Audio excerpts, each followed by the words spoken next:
by side at the microphone from the green light to the speed trap. Chris Switzer and Ray Garino calls them as they sees them, and you better believe them. Here! Relevant news, biased opinions, and outright bullshit regarding every aspect of automotive culture. Gasp at mechanical trickery never before revealed over FCC-regulated airwaves. Thrill to the explosive tension as Chris and Ray cuss each other down the track and barrel roll across the finish line, laughing at certain disaster as they shake hands for the devil. All that and much more this Sunday at high noon on the Motormouth Radio Hour. Call in and speak live with the Wizards of Speed and live feed, Chris Switzer and Ray Garino. Bring the whole family. Kids under 12 get in free. Every Sunday at noon on WHPC. Take the Long Island Expressway to the Meadowbrook Parkway and look for the sign saying no parking on the expressway and no express service on the parkway. Go right on Highway 24 to Garden City. $2 all-day parking includes pit pass. Sunday!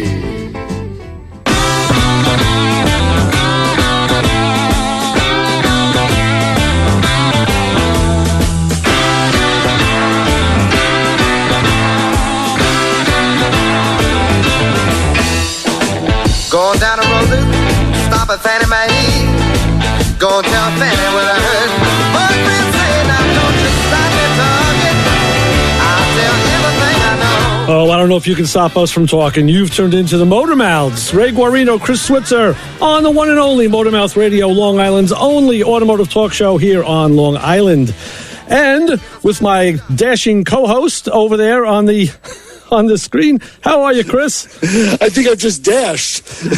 I'm doing well, Ray. Ray, how are you, sir? How was your week this fine Easter weekend? It was very good. And you know what? Now I can hear myself live, so I'm doing very well today. Thank you.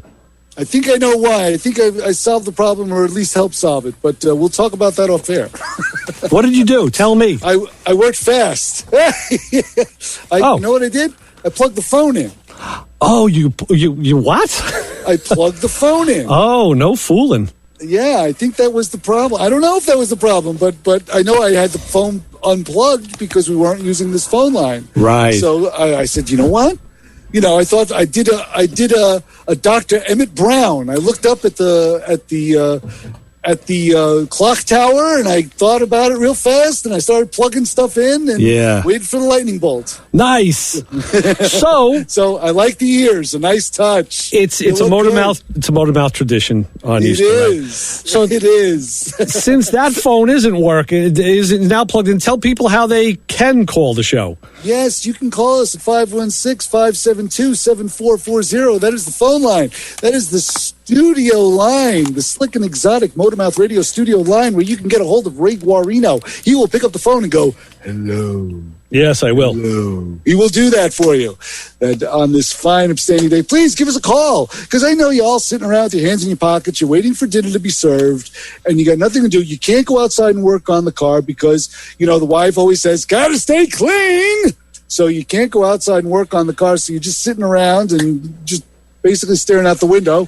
So if you have a car question about your car, or like Rob would always say, someone else's car, right? Call us 516-572-7440. Hey, let me tell you, Ray, I'm a little bent out of shape this week. You want to know why? You look it.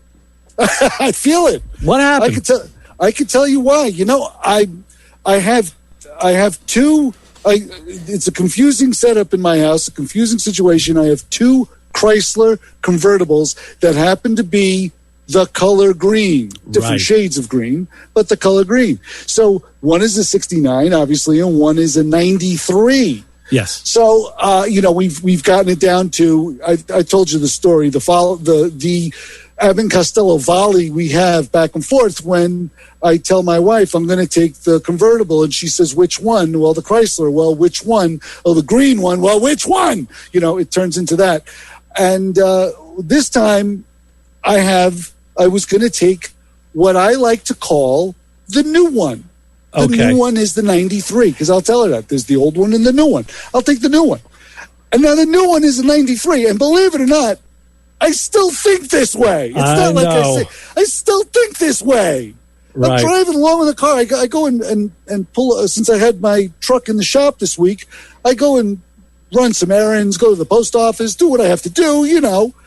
And I come out and there's like two teenagers looking at my car. And I walk over to it and they're like, "This your car?" "Yeah." "Boy, this is old." I'm like, "Look, get out of here, you little rugrat, you little zit face. What are you doing?" I was just, I'm like, "Yeah, it's old." I fall right in lockstep with these guys. "Yeah, I know it's old, whatever." And does everything work? Like they were just amazed that this sarcophagus of a vehicle was still on the road. And I'm thinking to myself, this isn't old, Bunky. Yeah. And I have to remember, it is. Well, and especially to them, yeah. It is. I went and changed over. It happened this week, happened to coincidentally change over my insurance. I am now, I have both my collector cars are under one collector car policy. Oh, good. It's a little bit cheaper. It's not bad. It's Haggerty, which, we always appreciate.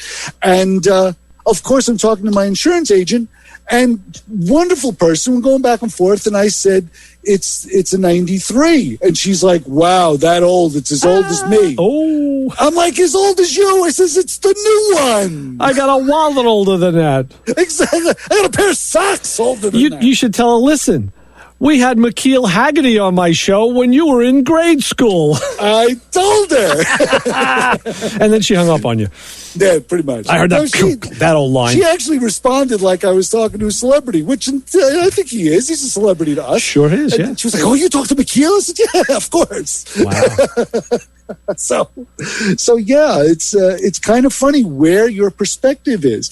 I still can't wrap a thought around the fact that 69 vehicle in my garage is over 50 years old, just like that 65 in your garage is 50 watts 56 57 years old, 56 years old. It's just, but your car, everything is still you've touched every bolt in that car, so technically when you rebuild them, well, no, but yes, but the difference is when you drive a new car, a modern car, the difference is vastly, it's you can see apparent. it right away. There's no way. Yeah. But that's the thing. It does, and everybody I talk to, Chris, has the same feeling about this. Like, wow, I can't believe I'm driving a car. I said that, like, it's over 50 years old, And back when we were kids, a car that was old was, if it was built before you were born, it was old, Yeah. I mean, so I could see how somebody younger now would think that a 93 was old. So maybe it was built before they were born. Could be. It definitely was built before these guys that I was talking to. It was definitely built before they were born. That's for sure. But if you just take the numbers and let's go back to 1980. Let's go back to 1985. Okay. Let's go back. Let's take Dr. Emmett Brown. Let's take Marty. Let's go back to 1985. And now think about driving a 50-year-old vehicle in 1985. Okay. So what would you be driving? 1970. You'd be driving a 1935 vehicle. Oh, I thought you said 15 years. 50. Oh, I'm sorry. Okay. 50. Right. Okay. 50. Yeah, it would be a 35, right. Be in 1930. So can you imagine, like, in 1985? And now we can picture 1985. It was almost modern time, if you ask me. Yeah. Can you imagine driving a 1935 vehicle of any type as like some sort of daily driver or something? I mean, there were hot rods, and there were 1935 vehicles that were considered hot rods and classic cars when we were young drivers. But just to think about using that as a daily driver. They were relegated to shows. Now, at that time, my brother was driving 55 and 56 Chevys daily. Those were his daily drivers. But that's another 20 years. This conversation is great for, like, sitting around a campfire, a couple cigars, the beverage of your choice, because as you ruminate, because you're right. And what it shows is how cars have evolved and grown through the decades. Yes, and how they've gotten better. I mean, I don't know if you want to go by every decade, or there's probably some denominator you could put on it. And now like once we hit, I think let's forget the 80s, because nothing, the 80s kind of just was a sucky time, but for cars especially. So let's go to the 90s, when we had more computer control and things were more, we had OBD2 and whatever. Sure. Since the 90s to now, even those cars are 25 years old. And the changes aren't as pronounced as they were, I think, from the 30s to the 50s or the 40s to the 60s. Agreed. It's like everything else, like electronics and, had TVs have in the beginning, the Dumont was like the world class, And then the Dumont. But then if you saw your RCA color track in the 80s, like, wow, that blows that Dumont away. So it's all relative. It's great conversation, great stuff to talk about. But so I got hit with a blast from the past this week, and I was rattled. So let me throw this out to you. So now you see guys, of course, taking the 30s cars and throwing an LS in it. They're putting the most modern engine. Uncle Tony from Uncle Tony's Garage. I watched the video of his last night. A new one. One of the cars he picked up was a Miata because he just always wanted to play with one. And he showed how, engine tranny gone. He had guys from the Miata Club come take it. And what he's putting in there is what engine would Uncle Tony put in a Miata? Probably a Hemi. No, a Slant 6. And he chose the 170 Slant 6. Is that the small one? It is, because the 225 was the one that came later. And he did a nice little histrionic lesson about the 170 being the forgotten engine and how the 225 came about. He said basically the 170 was kind of the perfect engine, but you know what? We have a perfect caller. We have a caller on the line. So let's go to the phones. Let's go to the phone and say hi. You're on with the Motor Mouths, Ray and Chris. Hey guys, Al from Albertson here. What's up, Al? Hey, Al. Well, normally in Albertson, today I'm on the cell phone. I'm out at Garden City where the Easter parade lining up. Okay. And it's not on officially, but there's about 15 of us here, and we decided it's time we're going to go out and do the route ourselves, like we did last year. Okay. Right. Figure if we make one person smile, we did our job. Okay. Very cool. Yeah, that was the question. Was that going to come off? Right. And it was supposedly, some guys are saying online, they said it was going to be on because it was the 60th anniversary, and then it's off, but they couldn't throw it together at the last minute. Yeah. Sure. So, supposedly they're going to do something on Memorial Day Sunday, some kind of official parade. But guys, a lot of them, because I told them we heard it through you guys, that the 25th of this month, the Street Rod Association show, Wicks Road, is going to be on. Actually, that's correct, but it's not at Wicks Road. That's what I was going to ask you. Okay, the location for the Long Island Street Rods Car Show and Swap Meet on April 25th is at the Hagerman Fire District on Oakdale Avenue in East Patchogue. Oh, okay, so that's a completely different place. Yes, it is. And then there's another one. Hang on. Right. And we'll have the Lost Dog report soon here on Motor Mouth Radio. Well, car shows, we kind of cover this, but our good friend, Ed Muro and those guys from the town of Oyster Bay, where we have done a couple of remotes, they're doing their car show now turned into a drive-in theater. They're going to show American Graffiti that's awesome. On April 24th, the day before that. That's at Tobay Beach. The movie begins at dusk. And you can go to carshowli.com for more information. We're going to have Ed call in the weeks, Hey, just like the movie itself, it begins at dusk. Exactly. Some of the guys he was saying they heard that Wicks Road had moved its location. I don't know, maybe the college gave them a hard time. I don't know what. Don't know why, but I did get that from actually Billy Velvet reported on that to us, Chris, that the location changed. So got it. Again, go to Fireman's Park. I don't know if they're going to have enough rooms. I can't imagine how mobbed that's going to be with no shows from last year. Well, again, if you go to their website, LISRA.com, that's Long Island Street Rod Association.com. But use the LISRA. That's the URL. Yeah, you can find all the information. And any information on a rain date for that? Because April can be kind of a funny weather month. No, they have another show in October, on October 10th, and I haven't heard that it'll be at that location. I guess we'll wait and see. We have some time to figure that one out. So yes, yeah. Have you heard anything from Frank from Long Island Cars yet? Any dates on his shows? Or let's see. What do I have here? Yeah, I have Long Island Cars. Yeah. They're going to have Bald Hill going at, you know what? It says watch here for the spring and summer dates. So what you have to do is he's got one for Bald Hill, Flower Fields, and North Hempstead Beach. You have to go to their website, which is longislandcars.com, and you can find out his information. He didn't post it on this flyer.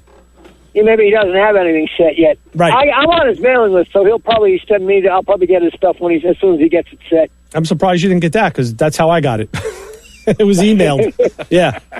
All right, Al, well, watch out for those errant Easter bunnies out there at the parade. Yeah, hopefully.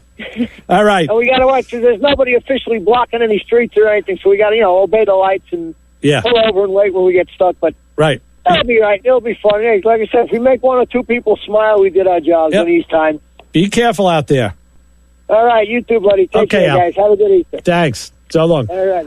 All right. Motormouth Radio, where we have our finger on the pulse of the automotive Long Island community. Luckily, or somewhere just near it. Stuff. Like people, luckily, stuff that but Ed did communicate with me firsthand. Long Island Mopars, they're actually doing their first meet of the year today too. So clubs are starting to get out there and do more stuff. Which is good. We got our finger somewhere, but I thought it was a pulse. I had my finger yesterday in the bins over at Infinity Records. I want to shout out the guys out there. I didn't get to see Joe, but I saw Corey and Rob's friend Joe, who was in there. So picked up some more good vinyl. How many Joes are in there? Oh, there's Joes everywhere. They're falling out of the. You don't even have to go to the J tab to find them. They're just all over. They're in the aisles. Joe, and Joe. Oh, they're everywhere. Yeah, well, Corey is the other guy. Yeah, Corey is works. Hey, Corey. Right.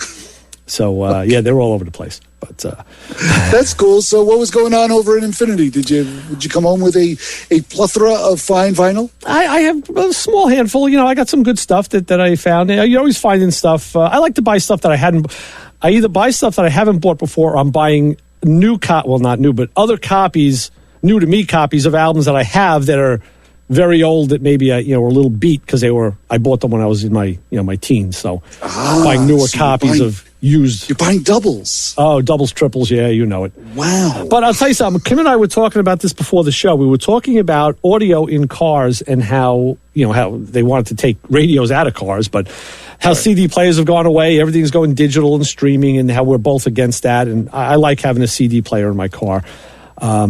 So what I said to her was, it warmed my heart yesterday at Infinity to see a gentleman.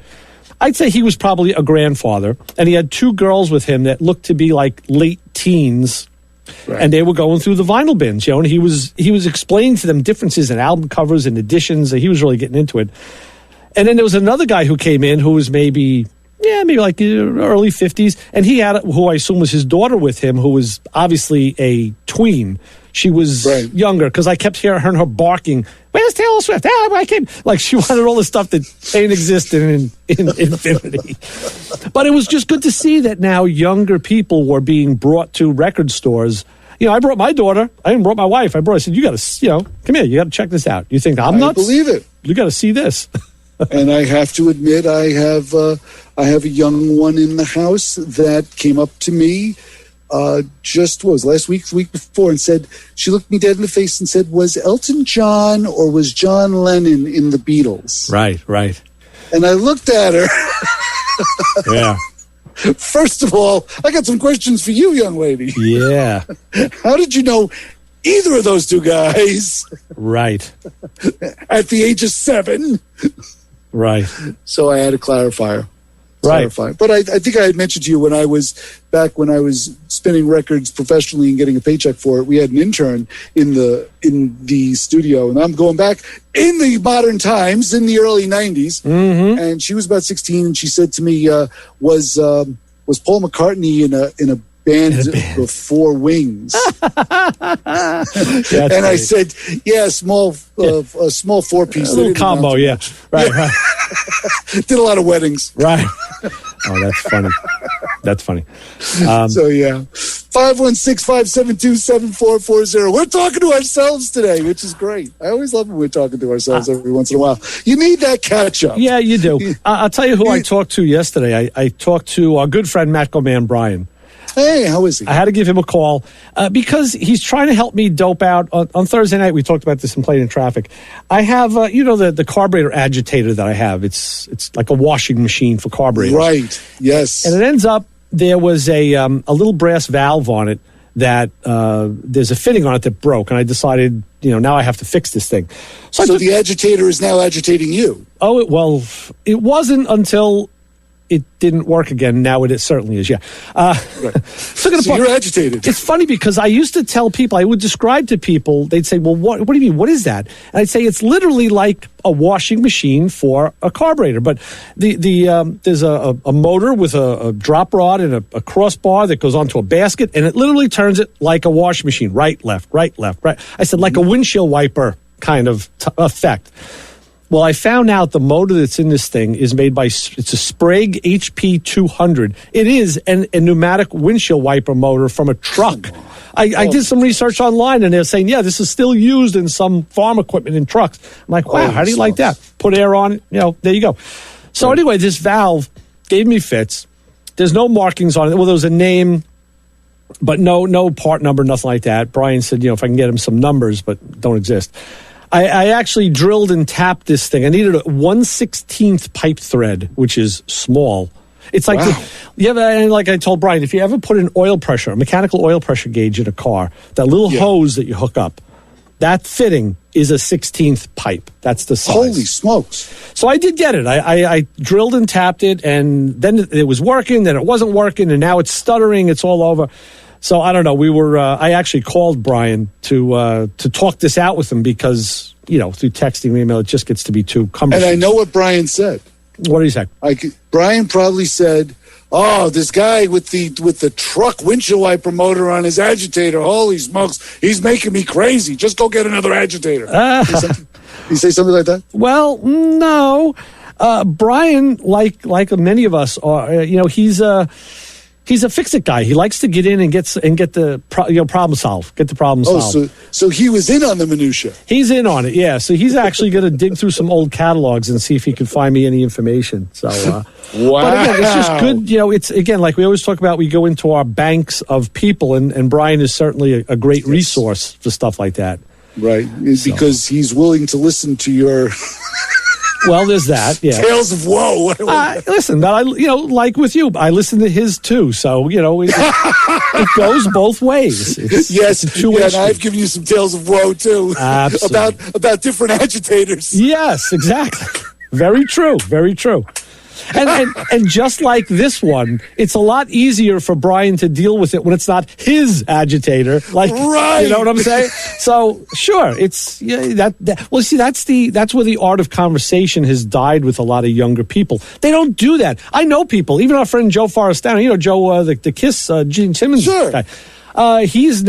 Joe is in his early 40s already, I think, And I know other people of that age, and a few of them have said to me, my friends don't do this. They don't do what you do with me. They don't talk, and they don't work things out. They'll just, or when you call them and you got a problem, they're not available. It's like, guys of your age, your generation, you'll actually take the time for a friend.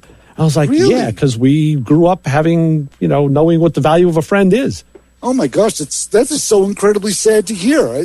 Chris, I've even heard it from my own kids who were younger than that. I've heard it from them saying the same thing. Like, yeah, their friends, they don't have that like your guys, the guys from forever back in the day. You could call them tomorrow and say, hey, can you help me out? Yeah, okay, Chris, sure. Yeah, what do you need? You're right. You're absolutely right. Right. You're absolutely right. That is the case. And it's kind of funny because I get a call from my cousin Pat a lot. He whenever he's in a bind. We're going over to Easter dinner. We're going to go over to the Friars today. I'm bringing a grease gun. Nice.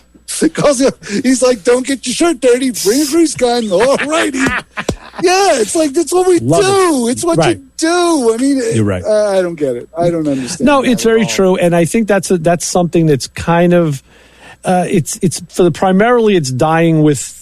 Like our generation around our age. But then again, once in a while I see, I've always instilled it in my kids to not be that. Be this way. Don't be the other way. Right. Take some time, value that friendship. And you do see, when you see those little bits, when you see someone from a younger generation do that, it kind of warms your heart. It's funny because I learned something very simple from a good friend of mine. He says, a friend is happy when you're happy and sad when you're sad. Right. And there you go. That's the bottom line right there. That's the bottom line right there. And I'm a firm believer of it. And I've come to realize car people are grumpy.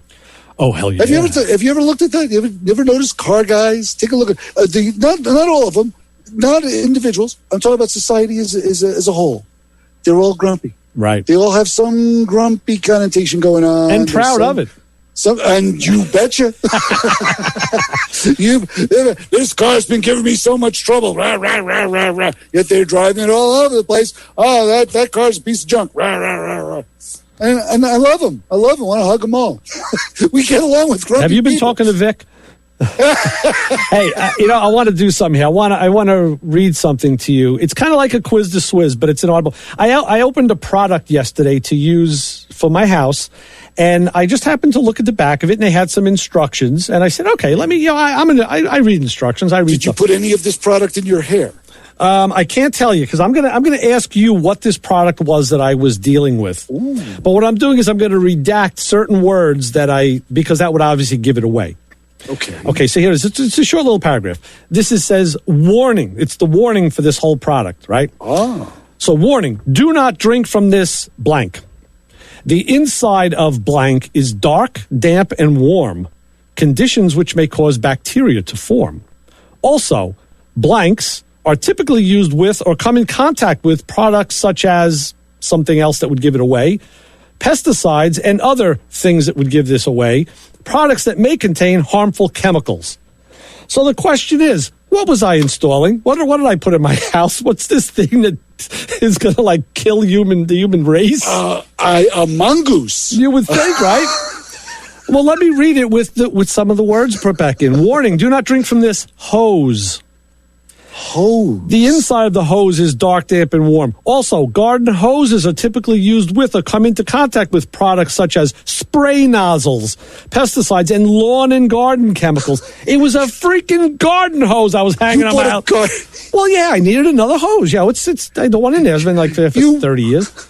You bought a garden hose and you read the warning on it? Yeah, I did. Well, listen, I was in the garage. There was a good song on, and I said, hey, you know what? I was like I told Kim, I'm listening to my cassettes in the garage, so I got some good old albums on cassette in the garage, and I'm sitting there saying, oh, what does this say over here? And I'm like, what? You got to be kidding me. So, yeah, watch out for those garden hoses, folks. I mean, exactly. And it's so funny because you've done it, I've done it, We've literally drank from a garden hose. Oh, grew up doing that.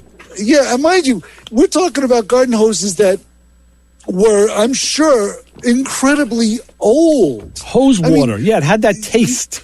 Right. You didn't. The garden hose you were drinking out of was there probably, in time immemorial. I mean, it was as old as you, I'm sure. It's like the one I just took off the one I just took out of service. It's kind of funny you should mention garden hose. I've been having a conversation with my wife. I actually have a garden hose that is so worn out that the rubber didn't break. The threads on the male threads literally started to come apart. They started to wind off. They were so worn out from putting a nozzle on there, taking the nozzle off, and putting some. I never saw this in my life, Ray. You could look at the threads and see through them. You could see daylight through the threads. I think they have a salve for that. When your male threads wear out, I think there's an ointment you can maybe affix to it to kind of help that problem. You should look into that. Yeah, you should go down to CVS. The same stuff that makes you walk funny. Yes. That's the one. Yeah, that's it. So garden hose. Yeah, well, I remember back in the day, all the kids in the neighborhood, you drink out of the hose. And my mother found through, I think it was like Finger Hut. That was the catalog of the day where you'd buy all your... Finger Hut. Remember that? And it was a little... water fountain that you attached to, to the hose bib outside the house. Instead of a hose, you screwed this on. It had a little tray and it had a little loop and a lever on it. And you could sit there and drink out of more like a fountain. Incredible. So now at least, because a lot of times the kids would turn the hose on, of course, make a flood. There was mud because there was dirt there. Sure. And there's always a kid who just put it down and run and leave the hose going. So now, the basement floods. There was that smart aleck kid that held his thumb over it. Oh, that was me. So now with the fountain, when you released it, it would stop. So my mother got smart and got one of those, which was pretty cool, back in the day. Got to find one of those on eBay right now. I'm sure you could find one. Wow. Well, I tell you what else we can maybe find if we look on eBay is an honor group of the hour. Oh, maybe. You may be able to find an honor group of the hour on eBay, but you certainly can find one here at Motormouth Radio. And this show proves, this first half an hour proves, you and I can talk about anything. That's true. Just goes and proves that. But anyway, on this Easter holiday, the Motormouth Radio honor group of the hour. Yes, the mind boggles. What does Easter have to do with cars? If you can't be trusted with a carton of eggs, because one or two are always broken when you bring them in the house, and then your wife goes, that's it, I'm not buying 10 eggs when I buy a dozen because of you. If you can be trusted with flammable liquid or power tools, but are not allowed to bring the bag of eggs into the house with the rest of the groceries, or if you're allowed to purchase hundreds of dollars in parts and tools, but would never be sent to the store to actually purchase eggs because your wife sends you to the store to buy some things, and she's going to make that special trip to go buy the eggs. If you're talented enough to remove window glass without it breaking, or installing an airbag without it deploying, but not allowed to handle a carton of eggs in the house, you are part of the Motormouth Radio Honor Group of the Hour. There you go. Excellent. Yes, egg salad. I like that. Egg salad. All right, with that, we're going to take a break. We'll reestablish here, and we'll play our Easter song for today. It was the only thing. I was in the garage listening to this band yesterday, and I said, hey, you know what? I can make that an Easter song. So let's do that. We'll hear from a few of our friends, but first we'll hear from a lot of our show friends on here. And we'll be back with more Motormouth Radio. Ray Guarino, Chris Switzer. Keep it where you got it on 90.3 WHPC.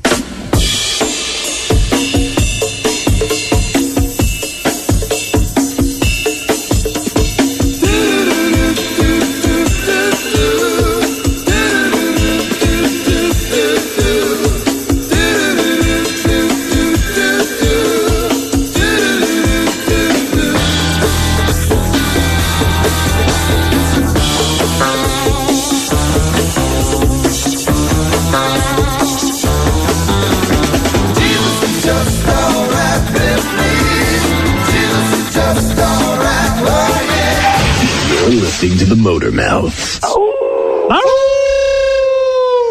You know them. So nice talking to you guys. I miss you. You love them.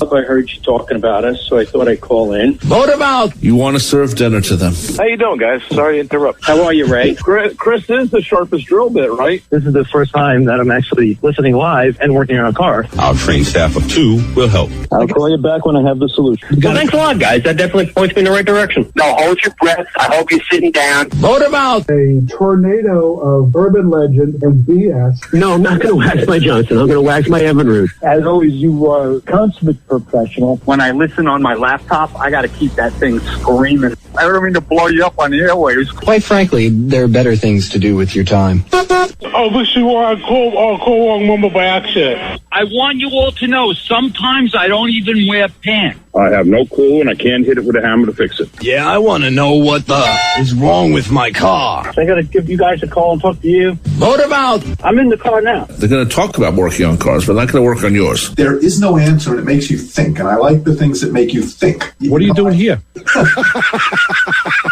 I'm on break. Okay, good. So are we. There are answers, sometimes correct ones, and we may have them.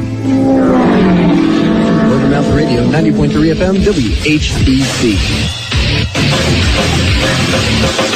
Motormouth! Please stay tuned for Motormouth Radio on Sundays at 12 noon. Every Sunday, exclusively on WHPC.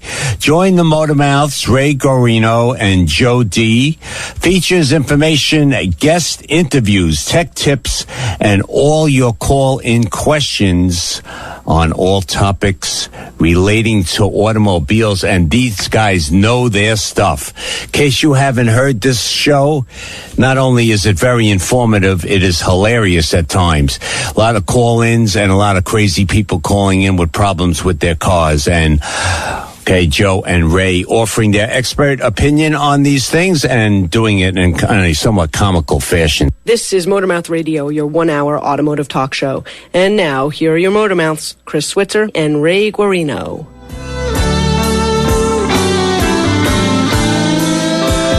All right, we are back with Motor Mouth Radio. Chris Switzer and Ray Guarino here with you, as well as Joe D in the clouds, as Steve K told us. Yes, that was a wonderful Motor Mouth Radio promo stop set. That was world's record. It was very appealing. 516-572-7440. Ray is manning the phones in the studio, so please give us a call. I got a question for you, Ray. Oh, please ask. Something this is I always say, and I know we say this all the time, I don't know everything, I know where to get everything. And in this case, I have the 383 in the 69 that it's a 383 4-barrel. You know that. It has somebody, it wasn't me, took off the original breather that sits on the valve cover. Right. And that it's supposed to be like a black canister, and it's got a hose that leads into the air cleaner. Mm-hmm. Now, it's a simple Chrysler pollution control device that I'm still looking for because my car doesn't have it. Because when I got the car, it had some sort of silly Mr. Gasket air filter on it, and on the breather, on the valve cover, it had a separate element. Yeah. And I just took it apart. I took it out, and I was thinking about what we had talked about last week about the twist transmission dipstick on the 64 Caddy. Yeah. They had to twist it and pull it out. Well, this breather has the same affair. You twist one half of it. It's almost like a big Easter egg. You just twist it in the center and boop, it pops apart. And in there is some sort of Scotch Brite looking filter. Right. A mesh element. So I took the mesh element out and I hit it with a little carburetor cleaner just to clean it off. I got most of it was a little dark around one end of it. It was a little black and cakey. So I cleaned it all out, put it all back together again, thought nothing of it, slapped it back on the car. I got in the car, I drove away. Ray, this thing runs like gangbusters. Wow. I can't tell you what, literally, it used to have a little hesitation in the acceleration. It would go, and now it's like not even there. That's great. I'll tell you. What in the world? Now, my question is, what did I do? I don't know. I'll tell you what is there, though, and it's a phone caller. Oh, good. So let's go back to the phones and find out who's on with us and say, hi, you're on with the Motor Mouths. Hey. Hi, Chris. Hi, Ray. It's Bob Jones. How are you? Hey, Bobby, what's happening? Hey, Bob. How are you? How you doing? All right. Listening to the show. Thought I'd call in. I had a thought, and I think, Ray, I might have sent you something on it at some point. But yes. let me start from the beginning. I got a call from Jeff Robinson. He was doing some glass work down at Sells Auto Body in North Belmore. Right. And he called me down to say there's a fellow down there. He's going to restore his first car. And it's a 66 Oldsmobile F85, and wanted to know if you could help with maybe some advice or some parts or stuff like that, where he could go. So I said, sure. I went down there to see the car, and subsequently I met with the guy. And it really struck a chord with me because the guy's doing a full restoration on a 66 F85, which is a four-door car. Mm-hmm.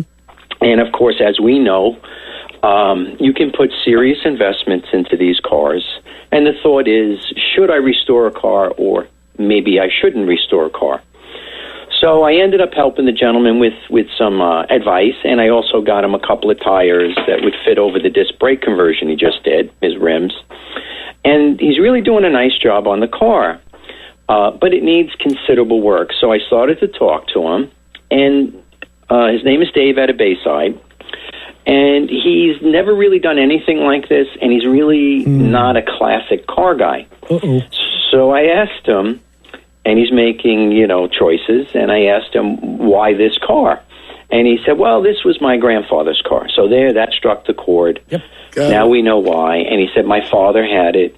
I was very close to them, and I even feel that they're helping me along with this car. I said, well, that's good, because when you touch these old cars, you need all the help you can get. Yes, very true. So anyway, it kind of resonated back with me because I just kind of moving towards a semi-retirement. I'm going from, let's say, I used to work 6.5 days, and it was 5. Now it's 3. And I'm starting to uncover those 2 cars that have been sitting in the garage for 10 years and wanting to do them. And things come into mind like, hey, how old am I? Can I do this type of work? What kind of help can I get? Is that because you don't remember that you say that, or is it just... exactly. Okay, I just want to get a baseline here, Bob. That's all. Exactly. So then I happen to be stumbling across an article, and it says, it says, don't do that. Do not restore your car. Your costs will far exceed the value of the finished product. And we've had that discussion so many times. Yeah. Right. So I started to read. I think I might have sent you that article. You I don't did. know if you got to it yet, but I did read. I read it before the show. Yes. Oh, you did. Oh, okay. Good. So I was. The gentleman who wrote that, I think he's with the AACA, the Antique Automobile Club, and these kind of articles pop up, and they just happen to grab my interest because I'm really at the point where I want to dedicate time and money and take care of these cars. Now, these 2 cars generally run and are driven, but they're not at the point where I would love to have them. And I've waited a long time. Now, I know you just redid the GTO. Yes. I know Chris is doing the 300. Mm-hmm. So we all fall into this. What do we do? How much do we put into it? Bob, this topic, we could talk about this for hours and hours. And just to kind of encapsulate broad brush strokes, I don't know the guy from Bayside, so I don't know what he's got it at a body shop, so obviously he's farming out some work, which is probably a smart thing to do. Yes. Now, knowing nothing else about him, I can't speak to that, but knowing you, you, like us, grew up working on the cars, so you're going to do a lot of work yourself. And you have knowledge, you have the tools, you have the parts, you have the resources, so you can do a lot of that yourself and save that outsourced cost, which, of course, puts you ahead of the game when you're looking at the total balance sheet. Although some people say, hey, what was your time worth? Hey, you know what? Time in the garage. How do you weigh that out? It's mental health, And I have friends. That's the nice part, the network of friends that can help. Well, Bob, can I just ask a question? Do you have a car... Let's start with you personally. Do you have a car in mind that you would like to, like your dream car to restore? Let's start with that. What is your goal? Chris, I have all my dream cars now. Oh, okay. Okay. So there's nothing that you long for. I have a small gathering. Okay. I have a 65 Olds convertible. And nice. It's a Cutlass 442, and it was redone in the 90s. But it's got little things here and there, and little body damage here and there, and things it's that got use. happen over 30 years. Sure. Yeah. So I have that one, and then I have a 65 F85 442 Club Coupe, which is a bare bones. The convertible's like fully air and all power windows, but the Club Coupe is a bare bones, doesn't have a radio or a heater in it. It's different style. Wow, talk about two different ends of the spectrum. Those are the two sitting undercover at the moment. Right. And Chris, to be worse, I actually still have my very first car from 1971. That will be next year if I get to it. You don't get rid of things, do you, Bob? No. You don't have that concept of selling a vehicle. No, I don't. Kind of fits in with us very well, doesn't he? Yeah. Okay, like all, your groups that you mentioned, to be a Motormouth fan. Right. Yeah, I think I hit all those points most of the time. You certainly do. The funny thing is, Bob, that you pick a good duo to ask this question to, because Ray and I have two completely different. We look at restoration from two completely different ends of the spectrum. And Ray is like you. He's an individual that keeps his vehicles. He's a guy that he looks at the car already done a lot of times. Where I am, I restore to make money. I would, and it's a losing proposition most of the time. Don't get me wrong. Yeah. Totally get that. But it's like I would, if I'm going to restore something, it's not going to be a 4-door, unfortunately, because they don't have a return on investment. Right. It's going to be a Jag, or it's going to like an XKE or something along those lines, where you can probably get your money back for it, most likely. Then again, I have to argue. I would have never argued with that statement before, but now, Chris, as we know, guys went from you couldn't buy the Chevelle SS or the 442 or the GTO, so you went to the Le Mans, or you went to the Malibu, you went to the F85, and now guys have gone down and down. Now I know guys that are buying 4-doors. Like Joe had that Chevelle that was beautiful. It was an original car, and even the Buick that's at the shop, I still say, God, I should really buy that car because it's a 43,000 mile original car. Is that 68? Yeah, it's a blue. Okay. It's a blue 4-door. You drive it. It drives like a Buick. I mean, it does everything. The key buzzer works. Everything. So I know guys are buying the 4-doors now. The problem is going to be, I think, with restoration parts. If you need quarter panel skins or rear door parts, maybe a little more problematic. Sure. But you can a lot of times find a clean 4-door where you couldn't find a clean 2-door. Yeah. No, you're right. Good point on that. That's my 2 cents. Right. But yeah, I would.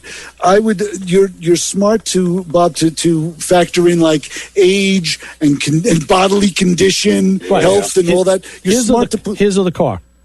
Which are we talking about here? Ray, you took the words out of my mouth. I thought Chris was talking about me, my age, my health. We're all living the same thing here. Let's face it. The thing, my own personal 2 cents, Bob, is that I would much rather take a car that's maybe not 100%, not 100-point car, like something that needs work, that's, like you said, that's got some road use, that was restored in the 90s, and take it and use it, then do what Ray did. Like Ray literally took the car out of commission for 5 years, but he did drive it a lot of that time. Yeah. But there was still time that the car was down, and unless you find that happy medium where you have one of your Oldsmobiles is the car you take out on the weekends, and the other one is your full blown chassis off restoration job, so you get the best of both worlds going on. That's great. That would be awesome. Yeah, if you're lucky enough to do that, that's really a plus, Well, that's the thing. If you're going to restore it to Concours condition for judging purposes, you're not going to drive it. But if you, like me, are going to say, hey, I've been a car show judge since forever. I don't need some Yahoo judging my car telling me what he thinks I did. No, well, I'll judge your car. You don't judge my car. In that case, it's like, hey, I'm just getting, bed liner underneath and then drive it and enjoy it, because when you're gone, you can't enjoy anything. And the difference between a 90-point car and a 100-point car can be 20 years. That could be the majority of the restoration. $100,000. It could be thousands too. Yes. Right. Yes. Right. So this gentleman in his article kind of sums it up in a way. He said, it starts off with, "Don't restore it. You'll end up with way more money in the project than it's worth." Mm-hmm. And at the and he's showing you that, and then at the end he says, it's his personal take that it's a hobby, and it's an antique car hobby. And he says, hobbies contribute to the benefit of not only the person involved, but the people around them. Fellowship is enriched as individuals are fulfilled, and they have more to offer and share with family, friends, and colleagues. And it's not about the end result, but it's about the journey. So I thought that was really nice. No, he's right. Like you said, Bob, the friends that you make through this life. I mean, you mentioned Jeff before. I know Jeff since, the early 70s. That's when we met. And we each had cars before we were driving that we were playing around with. And that was kind of one of the common threads that got us together. Yes, and it kind of keeps us together, Agreed. That's definitely true. No, I totally agree. And if that's the case, how about like restoring like a white steamer? or like an old Packard or something completely crazy where they'll know you. You'll make a ton of friends. Yes. Well, that's something that, you're really going to take a long time on it. Like a car like that's more common. You can, like I did what's called a rolling restoration on my car, meaning that it was only really laid up for a short amount of time, and then I drove it through the other restoration processes. Right. And I haven't seen it since it was on the lift and I passed by. Right. I didn't get to see it yet, but it's you'll be bringing it out, I guess, shortly. Yeah, actually, I need to do some a little repair. I found out when I had it on the lift, when I was putting the wheel well moldings in. Okay. You had to get the screwdriver in to get the screws into the rear wheel well molding. My tires were in the way because I have a little bit of an oversized tire on the car. So I took the wheel off, and then when I did that, I took the drum brake off just to see what was in there, and I found out I have a bad axle seal, at least on the left side. Okay. So I don't know if the right side's bad, but I have to do axle seals. So I don't know how long I was driving it with it leaking. Who knows? It didn't bother me then, so it probably wouldn't bother me now. But I do need to fix that.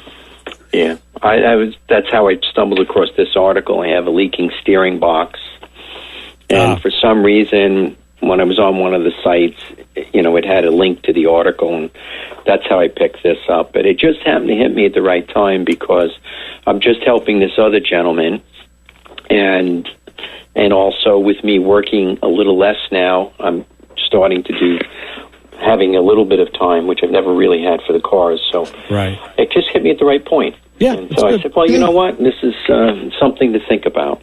Yeah, sure is. No, it's a good thought. It's a thought that I wish I could have more often. I wish I had the time. But it's a very good thought. And the fact that your wife probably doesn't want you under her feet, get them out of here. Get in the garage. Go get busy. Go do something. I think the thing to do, though, is to set goals and maybe not set, like Chris said, I always saw the car done. I did, but I never set that as my goal. Because that's almost an unobtainium goal. Because now there's I think you have to set small goals. Like, okay, let me fix the steering box leak, or let me do the rear suspension. Little bits and pieces, and then you start seeing after a while that I made some progress here. And and you get some satisfaction that way instead of the frustration where you've set this humongous goal at the end and you're never getting there. Exactly.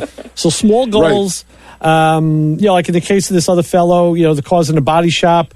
I don't know how far down they're tearing it, but if it does have that rust that a lot of our cars have, he's going to get a car back without an interior and without a lot of things in place, maybe wiring harnesses or whatever. And now he's got to have that's where that car can languish at that point, because he may not have the skill set to go to the next step. Yeah. Right. Yes. But he's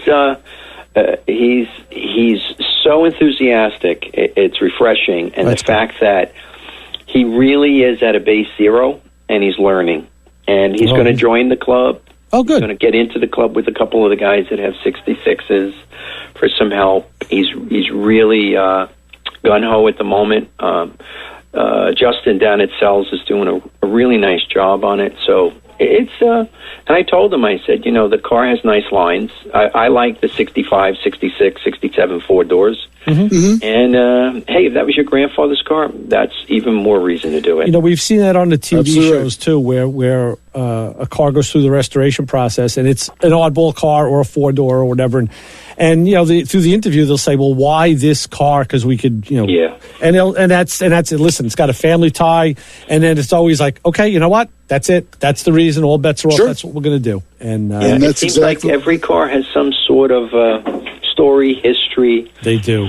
Emotional, a tie to it or whatever it is. Yeah, absolutely. And unfortunately, we always learned that to us that four-door cars were a bunch of spare parts sitting on the side of the curb. Yeah. That's what's happening to the four-door. The last couple of years is they strip them out, and there's less and less of those too now. Sure. You're absolutely, like Ray said, it's now they're becoming valuable because the two-door cars are all restored. The two-door cars are commanding large prices. So the budget-minded guy, like your friend here, who's learning, which is invaluable in itself. He's learning, which is fantastic. Yeah. That's the main goal here: learning, meeting friends, and having a good time. And if you could do that while restoring a car, wow. That makes it all worthwhile. Speaking of friends, Billy Velvet let me know that he's got a 68 Polara for you. Ooh. So I guess now all the Chryslers are going your way. So if you want a 68 Polara, reach out to Billy. He'll hook you up. I have no room. Yeah. I got a big fat Chrysler sitting in my garage. I got no room. I got a big yard though. Yeah, and I got a wife that likes flowers. Yeah. Yes. You'll be pushing them up if you put too many cars in. Exactly. Got that right. Yeah. All right, guys. Happy Bob. Easter. Thanks, Bob. Oh, and Ray, I'll mention this because we met last week and we moved our show out to July 18th. Oh, okay. Yeah, so same place, and we're going to move forward, and we're going to give it our best shot. Good. Can you send me a flyer on that? This way I can put it in rotation and keep it mentioned. Sure. Excellent. So it'll be back at the Merrick Fireman's Field, and we just needed to wait for the fire departments to give us an approval. Right. And everybody's optimistic that, June, July, August are going to be safer, better times. Right. And if that's the case, it'll be wonderful. Excellent. All right, Bob. Thank you very much. Happy Easter. Thanks, Bob. Happy Easter. Always a great Happy show. Easter. All right. Thank you. So long. Thank you. Bye-bye. All right. That's a great topic, yes, and you still have time to get us at 516-572-7440. It is. It really is. It's a topic that always can keep the fires burning here on this show. Yeah. As far as the way someone, I love the fact that Bob has got the time to devote to something, and it must be nice to have that choice. Well, what should I do? But I think you gave him the right advice, Ray. Start with the small stuff on the repairs on your cars, and because he's got two great cars. I mean, to start another project when you have those two things sitting in the garage, I would say, like you say, fix them, get that thing, get them all running, and get them all perfect. The lines are ablaze. Let's go back to the phones and say hi. You're on with the Motor Mouths. Hello, Motor Mouths. This is Rob. Happy Easter to you. Hey, Rob. Hey, Rob. Happy Easter. Happy Easter. So we're waiting for my wife to come out. We're going to do a little bit of, shopping for, baked goods and things like that. So in the meantime, I'm in the garage, just taking stock of what I've been doing over the past couple of weeks. You're talking about restorations and dumping a lot of money into these things, exceeding the value of the car. Sure. That's not always, the biggest thing. Like you were saying, if the car means something to you, it's worth the money. That's right. Oh, yeah. Exactly. Yeah. Now, here, I have my wife's Mustang, right? I bought this for her as an engagement gift back in 1993. It's a 64.5 Mustang. It's an early car, So even if you do kind of exceed the limit on the value, I mean, still, it's something that has a lot of, personal value. It's, it's a personal choice to make that decision. We've all done it. Yeah. And, the term that's used is actually over restoration. In the article that Bob's talking about, the guy he talks about houses. And we've heard that too, where you could restore or modify your house and you can basically restore it for your neighborhood, where you basically make it more valuable than any of the comps around it. So now you may have a hard time selling it because you've just like if it's far under the value of the others, it could be too far over too. So it's like you have $1.5 million dollar home in a $600,000 neighborhood. That's what I'm saying. Right. Yeah, exactly. It's going to be a bit of a difficult sell, But but the Mustang's coming along very nicely. The engine is out at Merkle right now. I'm waiting for that to be finished up, and then when it comes back, I'll build it, drop it in. Transmission is all rebuilt, ready to go. Get married up to that. And you know what it is, though, guys? It's all the detail work now. The stuff that's really time-consuming. Everything in this car that was so worn, right down to the shifter. The Mustangs, the shifters, they get very sloppy, the automatic shifters, because the bushing goes bad. Actually, it's the body of the shifter that goes through the floor, which is the bushing itself. There's no bronze bushing in there. So even something as stupid as that had to be repaired. Right. We just got done with the heater box. All right, the heater box was a mess, so we cleaned that up and did some repair work on it, whatever. The motor, of course, was squealing, so I took that apart and rebuilt that, bushings, and turned the armature in the lathe and whatever. So that's working. But every stupid little thing that needs attention, you know? Okay. I'll tell you what else needs attention, Robin. What's going to squeal is Kim if we don't get off this off the show quick. So we got to go, brother. Well, you guys get going, and happy Easter, everybody out there. Thanks, Rob. Happy Easter. Thanks, Rob. Always a pleasure. All right. Yeah, that's it. We've burned another hour, Chris. We've done it one more time, but at least I could hear you this time. Which we got to remember that with your phone for next week. That's a great thing to know. I think that's what we're going to do. Mm-hmm. All right. Good. I'm glad we're able to solve that problem. Solving problems here at Motormouth Radio. I love it. And what do we always say on our way out the door?